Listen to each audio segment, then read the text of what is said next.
After settling on a design and organizing exactly the way she wants it to be, the artist next turns to rough cutting the glass out. That requires going through every single piece that's been drawn out in the perspective design and chopping it into pieces using the glass cut. And the waffle grid catches all of the tiny shards that come off of each cut. As you can see, it's definitely a tedious process and requires a lot of skill, and you need to be really careful with your hands. And now we enter the grinding stage. Here you can see the artist is using the grinding tool to soften or smooth out the edges of the glass. They're quite brittle, as you might imagine shards of glass tend to be, so grinding them smooths them out and prepares them for the next step, which will be foiling.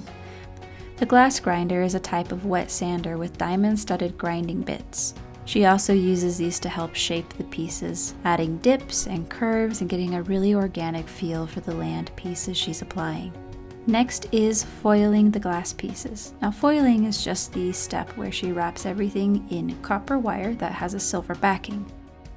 Each piece has to be folded into this foiling. Copper is easier to bend, and the silver backing is more aesthetically pleasing in typical stained glass, I suppose, so it makes sense. She uses what is called a foil roller and a fid to shape the copper foiling to each particular glass shape.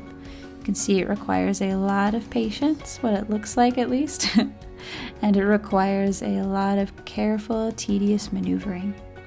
Hence, it is an art form, and one that takes a while. As you can see, she is starting to put together the pieces of the ocean. There's a mixture of both opaque and more transparent glass in order to show how the water depth changes as you go from river to ocean.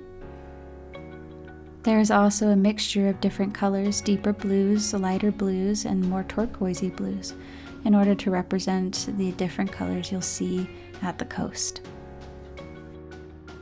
These pieces are starting to build up the dress of the ocean goddess, which will then extend into the rest of the waves later on. We're reaching the end now, as it's starting to come together. We don't have footage of the next step, which is soldering, but what would happen is the artist takes heat and melts the copper wire together, each individual piece being wired together into one great whole. And now we're transitioning into the finished product. As you can see, it matches the description in the book, with the ocean goddess's hair drifting out into thunderclouds, with her blue dress made of river slowly transitioning into the rest of the ocean waves. And there's nothing compared to how it looks lit by the sun. I want to extend a huge thank you to Lisa Carter, the artist, for taking all of the time and accepting my commission for this piece. You can find her at her Instagram.